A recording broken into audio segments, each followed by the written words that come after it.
Baroda dairy पर आज आन बान और शान के साथ तिरंगा फहराया गया। दरअसल आज जब गणतंत्र दिवस मनाया जा रहा है तब बड़ौदा डेयरी पर तिरंगा फहराने का कार्यक्रम आयोजित हुआ था।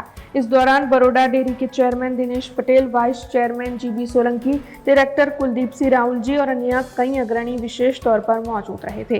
वैसे इस दौरान तिरंगे को फहराने के बाद और सलामी देने के बाद बड़ौदा डेयरी में से रिटायर्ड हुए अधिकारियों और कर्मचारियों को मिलाकर कुल 28 का सम्मान किया गया था। आपको ये भी बता दें कि तिरंगा रिटायर्ड अधिकारियों और कर्मचारियों के हाथों इस कार्यक्रम के दौरान फहराया गया था। तो वहीं यहाँ पर यूनाइटेड नेशंस की ओर से इस साल को सहकारिता साल के तौर पर मनाने का जो फैसला किया गया है उसे भी सराहा गया था।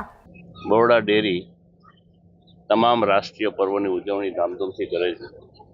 15મી ઓગસ્ટ હોય કે 26મી જાન્યુઆરી હોય, બરોડા ડેરીની પરંપરા છે કે જે તે વર્ષમાં નિવૃત્ત થતા કર્મચારીઓના હસ્તે ધ્વજવંદનનો કાર્યક્રમ કરવામાં આવે છે। 2025ના વર્ષમાં લગભગ 28 જેટલા કર્મચારીઓ નિવૃત્ત થનાર છે। એ તમામ કર્મચારીઓ આજે ઉપસ્થિત રહ્યા અને તેઓના હસ્તે બરોડા ડેરીમાં ધ્વજવંદનનો કાર્યક્રમ કરવામાં આવ્યો। આપ સૌના માધ્યમથી આ ગણતંત્ર દિવસની તમામને શુભકામનાઓ પાઠવું છું।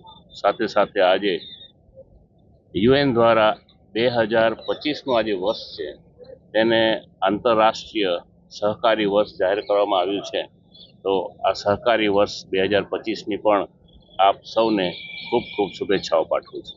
हमसे जुड़े रहने के लिए हमारे YouTube चैनल को सब्सक्राइब करें और नई वीडियो की नोटिफिकेशन के लिए बेल आइकॉन को दबाएं।